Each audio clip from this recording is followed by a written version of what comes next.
అదే RTV app వార్తల్ని క్షణాల్లో చదివే అవకాశం ఉంటుంది. ఒక న్యూస్ పేపర్, ఒక టెలివిజన్ ఛానల్ మీ చేతుల్లో ఎప్పుడూ ఉంటాయి.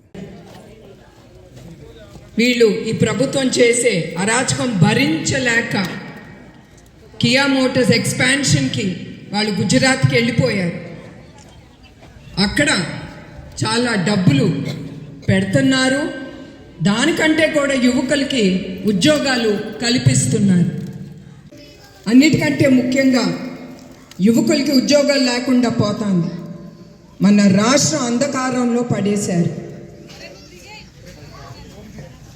మీకు తెలుసు పోలవరం గురించి చంద్రబాబు నాయుడు గారు చాలా అనుకునేవారు. పోలవరం గురించి అట్లా చాలా అనుకునేవారు.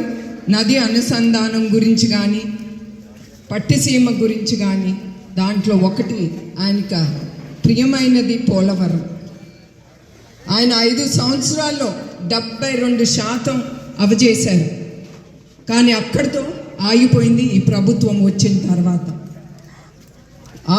ఇప్పుడు 5 సంవత్సరాలు చంద్రబాబు నాయుడు గారు ఉండుంటే ఆ పోలవరం అంతా కంప్లీట్ అయ్యేది. మన అన్నదాతలకి త్రాగే నీరు, సాగే నీరు వాళ్ళకి, ప్రజలకు కూడా అందేది. పెట్టారు ఈ ప్రభుత్వం. ఇవన్నీ మీరు గుర్తుంచుకోవాలి. మరిన్ని వీడియోస్ కోసం ఛానల్ ని సబ్స్క్రైబ్ చేయండి. లేటెస్ట్ అప్డేట్స్ కోసం వాట్సాప్ ఛానల్ ని ఫాలో చేయండి. అండ్ లింక్ డిస్క్రిప్షన్ లో ఉంది.